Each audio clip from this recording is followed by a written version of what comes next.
This video is going to cover the top 4 mistakes that actors make when they enter into self-producing. Even experienced actors with many, many years in the industry make these mistakes. And they're specifically about self-production and how to leverage that to create more consistency and momentum in your creative career as an actor. And let's go over that. I'm Daniel Brea. I'm a producer. I've been a producer for the better part of 20 or so years. Producers Guild, and I also coach actors and filmmakers to build complete systems leveraging production so that they can do 2 things: create career autonomy creatively and financially, and learn and acquire the business skills required that most actors simply are not given by the industry. And therefore, they remain dependent on others. And it's a really bad place to be, because if you're just sitting around waiting, there's a lot of data out there that we won't go into in this video as to why momentum directly benefits from momentum. So you have to make sure that you're on a hot streak and maintain that hot streak if you want your career to actually start going upward and explode. And unfortunately, just waiting for others to give you gigs, whether you have a great agent or not, is simply not enough to ensure that that happens. So you have to take matters into your hands on your own and create that momentum while you're waiting for others to see your brilliance and your talent. Talent is not enough, and the industry has a huge inventory problem when it comes to supply-demand. The best way to do this is what we're going to cover in this video, and this is not some new thing. This goes back to 1920, when United Artists was started by 4 actors: Charlie Chaplin, D.W. Griffith, Douglas Fairbanks, and Mary Pickford. One of them is not an actor, but you get the point. The creatives started that so that they could take the career autonomy into their own hands, and they were tired of studios, financiers, and so forth dictating what they could and couldn't do, how much they would make, and what films they were able to do. This is not new, but actors interpret this in many different ways. And of course, if you're a gazillionaire and you can just burn money all day long and don't have anything else to do and don't have a job, like you're just doing this, then this is probably not for you, because have at it. Experiment, lose, win, it won't make a difference to you. But for us, most people have to survive, pay bills while they're doing all this. And for the most part, self-production is actually quite overwhelming to actors, especially when it comes into the systematic self-production, meaning the ongoing effort of keeping yourself front and center. So let's dig right into these issues. I got a couple of them laid out here, the 4 that I could think of. There's obviously more, but this is just a quick video here. So if more come up as we talk, I'll probably write them down here. And if not, I'll make a follow-up video. So the first and most, these aren't in like order of severity necessarily, but I think the last one is the most important in terms of the long run. But the first thing that people get wrong is they have no strategic purpose when they produce their own film, their own thing, their own video, or what have you. Even if we're talking about social, YouTube videos, festivals, shorts, even features and so forth, there's no strategic purpose usually to the production itself.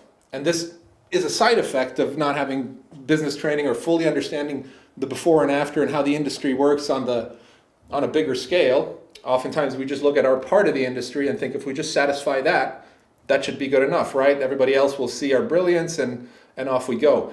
It's just not how it works. So you have to be a little bit more of a business person than you might think if you really want to do this acting thing long term.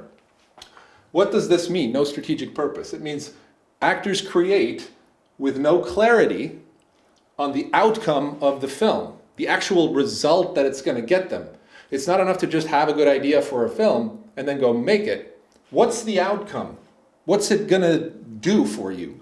And what's the placement of it? Where's it supposed to go? And you can't sell a short film the same way you can sell a feature film, but feature films, you can't also just like make and sell willy-nilly either. So that's a story for a different day. But what's the outcome, the intended outcome? Like, what problem are you trying to solve with this short film? Are you portraying yourself a certain way because you're not being seen that way by the industry? Are you trying to make a proof of concept for a bigger project? Are you trying to show your comedy chops because you always only get drama, or vice versa? Are you trying to break a type? What is the goal? And then where will that go? Because you can just create a film and throw it around festivals willy-nilly and hope for the best. But again, you're introducing ambiguity and variables outside of your control. And that's hope marketing. It's just, I hope if I do something cool, someone will see it and something will happen. A viral video is architected differently for YouTube than it is for TikTok. And a viral video on TikTok is different to a film that you want to get into a festival. And a festival for horror shorts is going to look at different criteria than South by Southwest. And so you have to understand these things before you start making content and producing, because otherwise you're just burning up your resources and your time. Momentum value. What is the momentum value of the project that you're doing? Momentum meaning your career momentum. So these all work together. What's the desired outcome of the video? Where should it go? And what value does it have to your career momentum? Just thinking about these things before you make your next short, feature, pilot, whatever it is that you're working on. I have reasons why you shouldn't go out making pilots and features yet. Keep that in mind. It's a huge mistake, and it really does discourage a lot of people who make their first project and then just nothing happens with it, or then they finally realize at the end of it, well, okay, what do I do with it now? Unfortunately, because a lot of this hasn't been thought of, when you then come to me or somebody else and you say, hey, look, check out my short, oftentimes we just don't even know what to do with it. Because it's like, well, cute short, but what is this? What are we supposed to do with it? All right, mistake number one. Mistake number two, don't strengthen acting direction. So it sort of piggybacks off of the momentum value, right? But the projects I see actors self-produce don't necessarily strengthen the acting direction that they're going in. Meaning, they have no lane, they have no type, they have no brand, and therefore they have no value to anybody specific. Now think about it this way, there's a direct contradiction here. What your acting coaches generally encourage is flexibility, a clean slate. You can do anything. What you want as an actor too, personally, is to explore different things. You don't necessarily want to be typecast, but you do. A lane means you're in a specific lane that you can get known for. It's not a limiting factor, it's a money printing device. This is not just for actors. This is for any business. You do not go to McDonald's to eat a sirloin steak or a tomahawk. You go to Spago, or you go to Mastro Steakhouse if you want a good steak. You don't do that at McDonald's. Now I'm comparing two restaurants, right? But if McDonald's started selling burritos, it would start getting confusing. And what exactly would they be advertising in their commercials then? What would they be known for? Burritos and burgers? That's not what McDonald's is. McDonald's is fast food. You know, it started with burgers, and it was just the whole point of that business was quick burgers. And that's what they got really, really good at. That doesn't mean that you can't get fries. It doesn't mean that you can't get a Big Mac, a McChicken, a Filet-O-Fish that are sort of in the same wheelhouse. But what you go there for is quick burgers, at least in the beginning. And that's an important part too. Amazon started selling books, but Jeff Bezos always knew it would be everything. But he had to leverage the thing that was smartest to leverage at that point in time when he was breaking in and inventing online commerce. It was not known. So the reason he chose books first was because books had a unique problem. There were more books in the world than any bookstore could have on their shelves. So it created a situation where if you wanted to buy a certain book, you would have to go to a retailer, request that book. They probably don't have it because they'd have what? 50,000 books, 20,000, 10,000 books. So likely out of the millions of books out there, the one you want wasn't there. So then they would have to go order it for you, and you'd have to wait a week, 2 weeks, and it would come to the store, and then you could go get the book there. Jeff said, aha, that's the problem. So what we'll do is, in this unique situation, people will just be able to order the books from anybody who has it directly to their home. And then from there, he started venturing out into similar things, like DVDs, VHS tapes, movies, and then more and more. As an actor, let me ask you this. Look at the careers of any actor that's made it to any real level of success or fame, the films that got them to that level are all similar in terms of the characters that they play. Schwarzenegger did not do Conan, and then, even though later on he did Twins with DeVito, that actually still plays into Schwarzenegger's character, but you get the idea. Action star, another action star, another action star. Why? Movie was successful, people get to know you as that, they want more of that. Any comedian that you see who later ventured into serious roles, they had to build up that momentum first. That gives them the credibility to then veer off and try new things. But when you're building yourself up, Paul Newman used to say, 2 for God, 1 for me. He would do 2 studio films where he was the typical Paul Newman, the heartthrob, and then he'd do 1 weird, obscure film, and before people could criticize what the hell is Paul Newman doing, he's back on set doing another bigger film. Career momentum, right? So don't think of this as limiting. It's actually incredibly liberating once you know what your lane is, so that you can start producing in that direction, start building a real personal brand that people will know you for, and this creates value to some. But value to some is a higher value for that individual than limited value for a lot. So if you go broad, you can do anything that you want, but think of the other side. Producers who have budgets at stake, financiers, people they need to satisfy, risk aversion. When you're saying, okay, well, we need a 29-year-old, beautiful, slim, athletic woman for a warrior princess like Xena, for instance, and then you start your process of who that might be from actors that you can think of for the name actors that are represented. You immediately start creating a list of who might fit that role. Now, are you going to go for Melissa McCarthy or Sarah Silverman or something like that? No, immediately you start thinking, okay, well, Angelina Jolie, she didn't retire yet. You start thinking of women who have, Charlie's Angels. Okay, well, who's done something like that? And you'll end up with a shorter list of, Michelle Rodriguez and, I don't know. I'm just throwing names out there, but you get it. Like you start thinking, you already have these people categorized. So typecasting is not a choice. It's something that happens.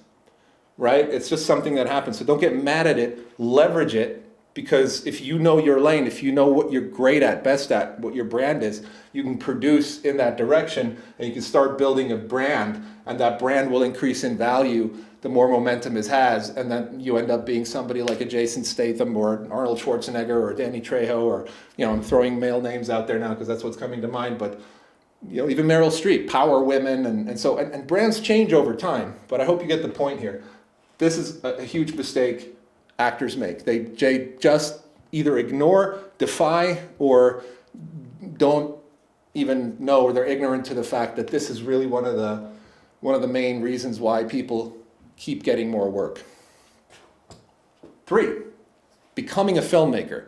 As an actor, you don't need to become a filmmaker to self-produce. This is a huge misconception. Now, I'm not saying if you don't like editing, don't dabble. But filming, shooting, cinematography, editing, color, sound, all these things, these are all art forms and professions in their own right. You're already an actor. There's already enough for you to do craft-wise, to get good at your craft. The big mistake people make, they buy gear, they waste a bunch of money on gear, they learn the technical skills, they get Adobe Premiere Pro and Final Cut and all that stuff, and they start writing, scripts and all that stuff, and then they try to self-execute a production, shoot and edit something themselves. Well, here's the problem with that. You're an amateur in all those fields. You're not, maybe as an actor, that was your passion, you're into that. You're not a filmmaker. So at the end of the day, when the final product is out, you're not going to have a little clause where you get to click a button saying, but this is my first thing, and I'm not really a filmmaker. I just shot and edited this, and isn't it still good? It's not good. And the other problem is, because you're not a refined filmmaker, there's a lot of little nuances, a lot of little technical details, the way you lit it, the way you shot it, the way you put it together, the pacing, the rhythm, everything. it just ends up looking and feeling low budget. And unfortunately, all you're going to be compared to is everything else out there. And it's not going to look up to par. It's not going to be of industry standard. So you're actually damaging your career by doing that. And guess what? Producers, real filmmakers, we don't do everything. We don't do this. We don't shoot and edit and make everything ourselves. You can for a YouTube video, but it makes no sense. The only restriction here is the reason why you might do that is budgetary, right? You don't have the money to produce, get a team together, all that. Well, this is where the problem lies. You're actually creating more expense for yourself. You're buying gear, you're spending a lot of time, which is opportunity loss. You could be out there auditioning, networking, meeting new people, coming up with new ideas. You should be the idea person. You should be the generator of your creative journey. You can even write, outline, whatever it is, but don't waste years becoming an editor and a filmmaker and spend a bunch of money on gear. It's better to learn, to replace all these skills in gear with one skill: producing. Meaning specifically building teams and learning how to get money together to get something done properly, the right way. Produced well, at industry standard, being the visionary, and leveraging your wonderful craft as an actor on the screen and building teams that are going to deliver professional results for reasonable budgets, and learning how to put those budgets together and where to get them from. It's a much better focus of your time, and your results will be that much better. And your time, it won't feel that overwhelming because you're not doing it all yourself, which is incredibly overwhelming. And finally, spend versus profit. So this one could take a little while to fully explain. I'll make maybe a separate video at some point that really goes into this. But for most actors who self-produce, they look at producing as an expense. It costs, and this is why they don't do it consistently. So you'll get somebody who'll produce like a short film every year or 2 years, or maybe never again. Some 20-page thing that costs them $40,000, doesn't really go anywhere, and that's it. What we teach at Art to Income is very unique, and I'm sure there's others maybe doing it out there. I certainly haven't seen anybody talk about it or teach it to the extent that we do in our programs. And there should be a link here somewhere. If you are interested in learning more about what we do and how we help, please go check it out, book a call with us or what have you. But once you understand these first 3 problems and you fix them, you'll understand the difference between product and service.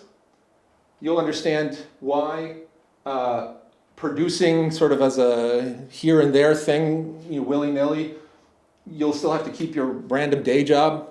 So that also eats into your time. You got to earn money, right? So if you're earning money at a day job or side hustles, that's taking 40 hours a week away from your ability to actually focus on your craft and get better and integrate yourself into the industry more. And it avoids, it doesn't allow you to have full integration. So you don't have a system that fully integrates you, whether you're acting or not, inside the industry that you want to be in. So what solves this? A product is something where the investment of time and money and effort comes in up front, and the outcome is unpredictable. You have to make it first, put all your resources into it, an indie feature film or what have you, a YouTube channel, a short film, and then you put it out there and hope for the best, and maybe it'll bring some money back, probably not. That's a product. Once you've done these, you can turn what you've put together as a producer into a service, where now you're doing it for others. So if you want a demo reel scene for your film, and you produced one yourself, you can now charge other people to do that for them. Not as a filmmaker, but as a production company.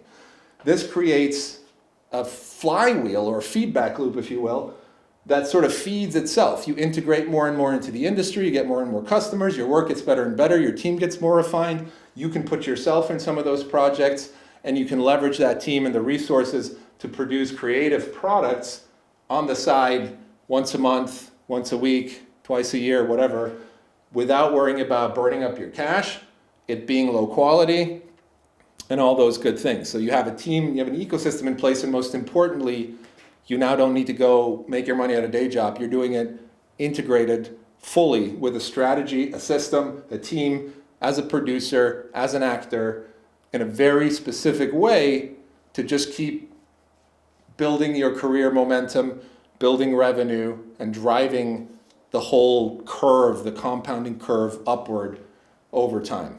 And this, once this is achieved, it doesn't take very long for you to be able to pretty much do whatever you want and stop being beholden to the gatekeepers and other people to give you opportunities. Because you can just continue creating your own. And there's one thing that I always say, flip the script.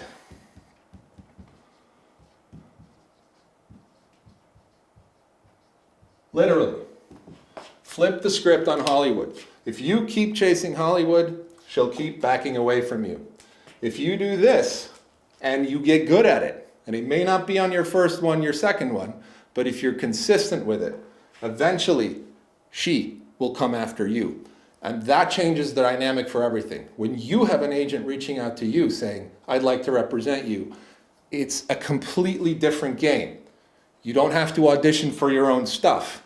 You don't have to knock on doors to just be seen by an agent. They will see you, but you have to put in a lot of effort and time to understand these principles and execute on them consistently for you to be able to do this. This is not for hobbyists. This is for the people who actually can't see themselves having any other career in life. They just want to be full-time industry, get out of the cubicle, get out of the corporate day job, get out of the money job, and spend your entire time and life in the entertainment and production industry as an actor and a producer. This is the way to do it. So if you want to learn more, click the link down below. I'm sure there's something there that'll get you to a page where you can learn more about how we help people specifically. But if not, hopefully this gave you some good ideas.